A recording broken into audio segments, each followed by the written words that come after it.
The GMC Yukon is certainly in a class that's part of the minority in the automotive market. However, this isn't stopping General Motors from building these cash cows. Introduced a few years ago, the GMC Yukon continues to be an old-school body-on-frame SUV, but with a huge sea of crossovers to choose from, is there any reason you should choose this truck-based SUV? Well, let's go ahead and find out and take a closer look at this 2017 GMC Yukon Denali.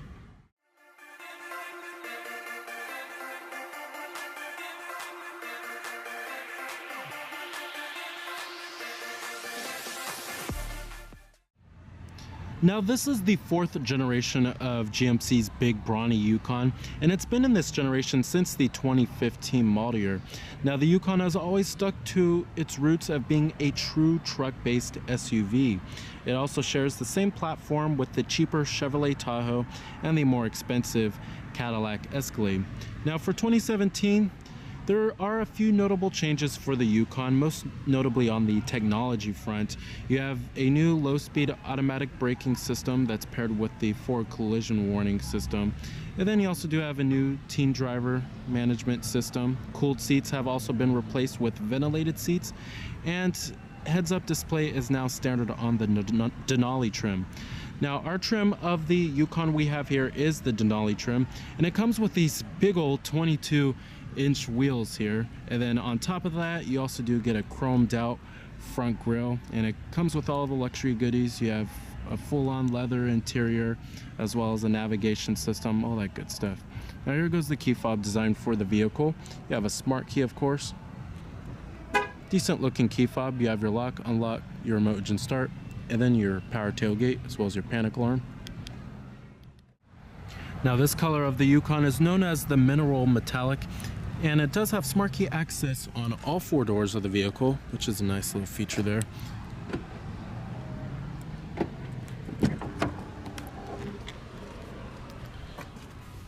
You will find a full-on black perforated leather interior. I love how the Denali logo is embroidered into the headrest here. And you have white contrast stitching. Power driver seat with power recline and power lumbar. Pretty typical there. Now I really do love the power deploying running boards that you get on the Yukon. Certainly helps out quite a lot when getting in and out of the Yukon, since it has a fairly high step-in height. Now stepping on inside of the Yukon's interior, it's beautifully designed, very lavish. You have this nice stitching on the dashboard and a nice wood grain interior trim. It just oozes quality inside of here. And like I said, this is the top of the line Denali trim, so it comes with all the luxuries and goodies. Now you do have push button ignition. Just put your foot on the brake and hit the button to start. And what you're hearing there is a 6.2 liter V8. You have a full leather wrap steering wheel. Coming to your transmission, you have a column mounted shifter with an 8-speed automatic transmission. And you have lower gear selection as well as a tow and haul mode. When you put the vehicle into reverse, this does display your rear view camera with guidance lines and trajectory. I'm gonna go ahead and turn on the headlights as well as the fog lights and the hazards. Let's go ahead and check out the exterior of the Yukon. All windows are fully automatic. Heated exterior mirrors, and you also do have blind spot detection. Now the Yukon remains one of the most profitable vehicles for General Motors. And the Yukon has always stuck to its roots of being a true truck-based SUV, while many other SUVs have turned to car-based platforms. You have LED daytime running lights with high-intensity discharge headlights, as well as LED turn signal indicators, halogen fogs, as well as front parking sensors. Now powering the Yukon here, this is the upgraded V8 engine. It's essentially a 6.2 liter V8 that produces 420 horsepower at 5,600 RPM and 460 pound-feet of torque at 4,100 RPM, with EPA estimates being an okay 15 in the city and 20 on the highway. Now, that's pretty good considering how much power this vehicle has, and it's pretty good for its class of full-size body-on-frame SUVs. Now, if you want, you can go for a less powerful 5.3 liter V8, which is the standard engine. But if you're looking for better towing capabilities, then you'll certainly want to step up to this 6.2 liter here. Now, trims of the Yukon start at the base SLE trim. Now, the SLE trim is the only trim level that can have the maximum amount of passenger capacity with the full bench seating for the front row occupants. And this trim starts at $48,530. The mid trim level, which is the SLT trim, which is also the most popular trim level, starts at $57,315. And then the top of the line Denali, like how we have here, you're looking at $65,965. Now, the Yukon competes with vehicles in the full-size luxury SUV class as well as the full-size SUV class, depending on what trim you get. If you go for the top of the line Denali, then you're looking at vehicles in the full-size luxury SUV class, which includes the likes of the Infiniti QX56, the Toyota Land Cruiser, and the Lexus LX. You may even want to compare it to the Land Rover Range Rover. However, the Range Rover is considerably way more expensive than the Yukon here. Now, if you go for the SLE and the SLT trim levels, you can compare it to vehicles like the Toyota Sequoia, the Ford Expedition, and the Nissan Armada. All right, now driving the 2017 GMC Yukon here. Now, it's no surprise here that the Yukon handles and rides more like a truck rather than a car. You know, crossovers are based off of car-based platforms, so, you know, they ride and handle more like a car rather than a truck. But the Yukon, since it's based off of a truck, it handles and rides like a truck, which is not necessarily a bad thing. I mean, some people are looking for that. They want those, you know, traditional like four-wheel drive capabilities with high ground clearance and all of that. Now, what I do like about the Yukon is that it does feel very big. You know, this vehicle is quite a big vehicle to drive. So, you know, you just feel like you are very confident on the road and you feel like you're towering over everyone. And I just love that feeling, you know. And a lot of crossovers don't have that feeling. It still has more of a feel like of a car rather than a truck. But the Yukon does deliver that truck-like feel of feeling like you're above everyone. So I really do like that. But that can be a bad thing for some people. If you live in the city or anything like that, it can be pretty hard to get into tight parking spaces, and some people don't want a huge vehicle to drive.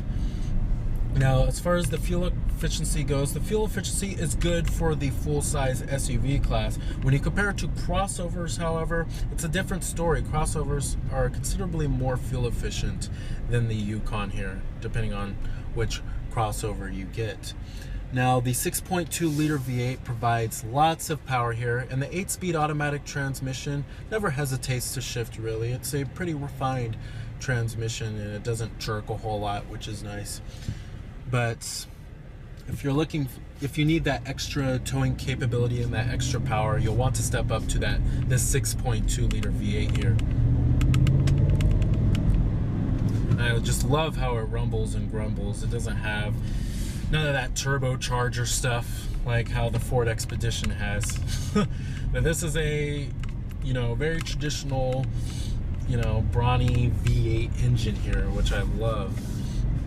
But if you don't need the extra power and the extra towing capability, you'll be satisfied with the standard 5.3 liter V8, which is a pretty popular powertrain for not only the Yukon, but all of General Motors. They love to use it in their trucks and their SUVs.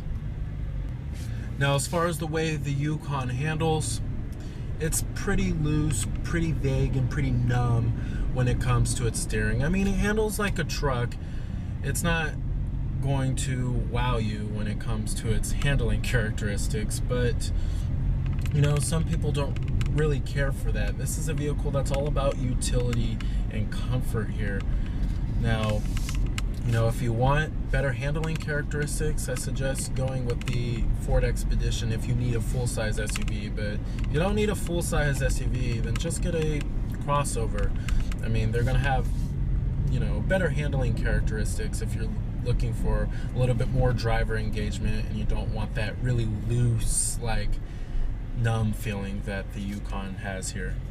All right, so overall, if you can get past the truck-like characteristics of the Yukon, you will certainly not have a problem with driving the Yukon here. The powertrain is just excellent. Love the 6.2 liter V8, and you'll be satisfied with any powertrain you get for the Yukon, whether it's the 5.3 liter V8 or the 6.2 liter V8 we have here. But the Yukon will certainly not disappoint if you can get past its truck-like characteristics here. Now the Yukon features one of the best interiors in the whole General Motors Corporation, and the materials are excellent inside of here. There's plenty of soft touch materials to go around, especially on the door panels here and on the dashboards, all soft touch, what you would expect out of a near luxury SUV. There's plenty of stitching as well, just oozes quality inside of here. You can feel for that this is a very well built vehicle. Now the Yukon's build quality is pretty good. There's no panel gaps really. This is a whole lot different from what the Yukon used to be in the early 2000s as well as the 90s too. It's a really nice interior. Now coming to the steering wheel design, love the steering wheel here. On the left we do have your cruise control as well as your heated steering wheel for collision alert, and then you also do have your controls for the TFT instrument cluster, which I would get to in just a minute. And then up here you have your auto dimming rear view mirror with OnStar, sunglass container with a conversation mirror, and your sunroof with your sunroof controls. And you have your garage home link, LED map lights, and you have a little storage cubby. You can maybe use this as a cell phone holder, and then you'll find your 12-volt power outlet, 2 USB charging ports, and dual cup holders right here. And then you have a wireless charging pad for your phone. And opening up the center console lid, there's plenty of center console storage. You can maybe store a purse or a laptop inside of here. I mean, it's really that big. You have 2 more USB charging ports and an auxiliary input and another 12-volt power outlet. Really won't go wrong with charging anything in this vehicle. And you have your glove box compartment. The seats in the Yukon are fairly comfortable. They're pretty supportive for the most part, and thigh support is pretty good too. You'll find plenty of glass area all around when it comes to visibility, especially rearward visibility. There's plenty of glass area, and A-pillars are also fairly thin too, and it's nice that a rear view camera does come standard on every trim level of the Yukon. Now down here you'll also find your heated and ventilated front seats. And then we also do have your climate controls, dual zone automatic climate control, of course, and you have your different zones as well as your temperatures on the dials right here, as well as your front window defroster and rear window defroster. Now one thing that's changed about the Yukon's interior is that you now have this ice blue ambient lighting, and this is actually what you will find on Chevrolets, and it used to be red, and as you can see you have more of that ice blue around the gauge cluster too. But I'm not really sure why they got rid of the ice blue. Maybe they just didn't like it anymore. But anyways, coming to the head unit and the main infotainment system, this is the GMC IntelliLink system. We've seen this many times here before, and it's an excellent head unit. It's simple, easy to use, and very intuitive. Now coming to your different audio sources, does include all of the norm here: AM, FM, XM satellite radio, Bluetooth streaming audio, as well as your auxiliary input. And you also do have a direct tune feature. The touchscreen is very responsive. Coming to your phone, you can hook up your Bluetooth phone, have all of your contacts stored on here, view your voicemail, and have an integrated dial pad.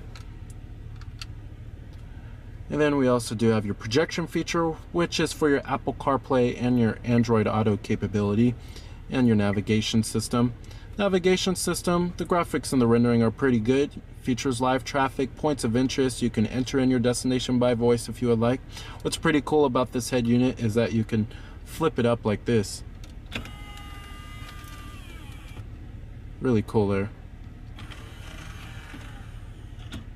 And it reveals a little storage compartment right here that also features a USB charging port down there, as you could see. Pretty cool. Alright, and then you also do have your settings, which there's many different settings that you could change here, from the time and the date, the language, your teen driver mode, Apple CarPlay, Android Auto, and your sound system settings. And then right here you also do have your live weather, shows you a 5-day forecast. You could change the location. And then you have your video, which is for your rear DVD entertainment system, which I'll get to in just a minute. And then you have your SMS text messaging function. Of course, you have to have a phone connected for that. And then your OnStar live traffic and your shop, which is for your apps. Overall, love the GMC IntelliLink system. Very intuitive, simple, and responsive. One of the best head units in the business.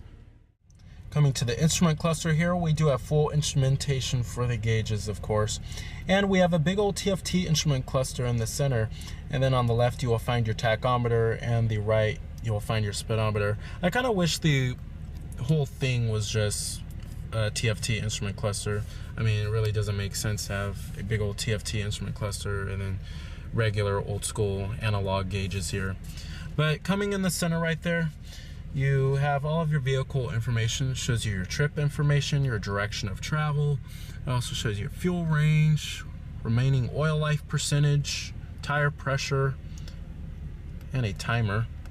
Then you have your digital speedometer right there too. Coming to your audio, shows you what audio source is playing. It shows you what song is playing, what radio station you're on. Over here on your phone, you can hook up your Bluetooth phone and make telephone calls from here. And your navigation system shows you a little mini map, which I love, and then it shows you your turn-by-turn direction, which is nice. And then right here you have your options, which it shows you things like you could change your units from US to metric. You also do have the display theme that you could change. You could change it from technology to the standard. Personally, I like the technology. And then you have the media display theme too. And then your info pages and your speed warning, which you could set for the vehicle. Overall, I really do like the TFT instrument cluster. Love the graphics and the rendering behind it. However, I really think that they should make the analog gauges part of the TFT instrument cluster, and they should just make one big old TFT instrument cluster and just get rid of these. Now, coming over here, we do have your 4-wheel drive select, as well as your trailer brake controller, and then your parking sensors button, lane departure warning, and your power adjustable pedals. And there's a pretty good range of adjustment for the pedals here. Now, coming to your buttons over here, this is for your heads-up display, and you could change the brightness level and display what information is on there. And you can show the direction of travel, your digital speedometer, as well as your RPM too, and then what gear you're in. And overall, I do love the heads-up display. It's very bright and vibrant. All right, and let's go ahead and shut down the Yukon. Let's go ahead and check out the rear seat space as well as the cargo space.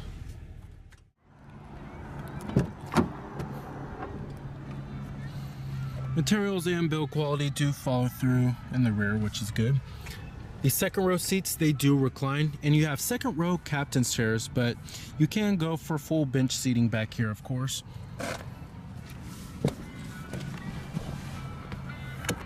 Now back here in the Yukon, there's plenty of rear seat legroom for the second row occupants, as well as headroom too.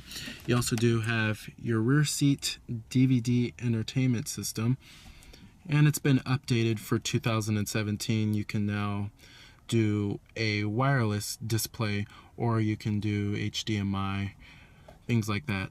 It's been updated for the inputs here. And you also do have your rear climate controls back here, 2 USB charging ports and a auxiliary input. And then you also do have heated rear seats and a house outlet, as well as a 12-volt power outlet. So plenty of charging ports, and you also do have a little cubby right there for storing things. And you have dual map pockets too. Rear air vents are also located up here, and I love these armrests. Very comfortable. It's a very comfortable experience back here in the Yukon. Certainly would take a long road trip in this vehicle here. One of the best vehicles for a long road trip. Let's get into the third row here.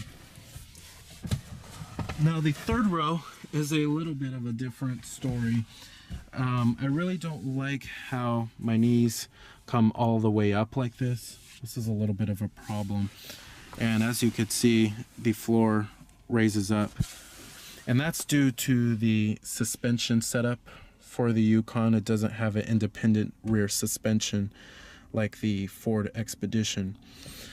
But you do have rear adjustable headrests back here and cup holders. If you're looking for more space for the third row occupants, up for the Yukon XL, or just get a slightly cheaper Chevrolet Suburban.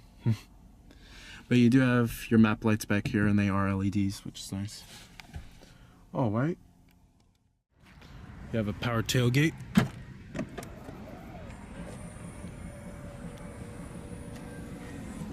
Now you do have power folding third row seats back here. And these second row seats also do power fold too. And when you fold all the seats down, makes for an okay amount of cargo space. But when you compare it to some other crossovers, it's either the same amount of space as some other crossovers, and some other crossovers do offer a little bit more cargo space than the Yukon here. But if you're looking for the most cargo space, just get the Yukon XL.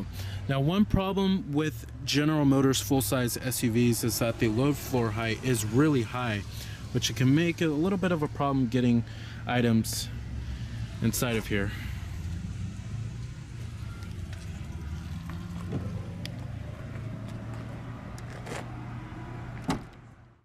So the 2017 GMC Yukon is an excellent choice for a full-size SUV with its excellent V8 power, its good towing capabilities, and its plenty of interior space. If you're looking for a full-size SUV, you should certainly put this on your list. So remember that this is Cameron Birch from Cameron's Car Reviews.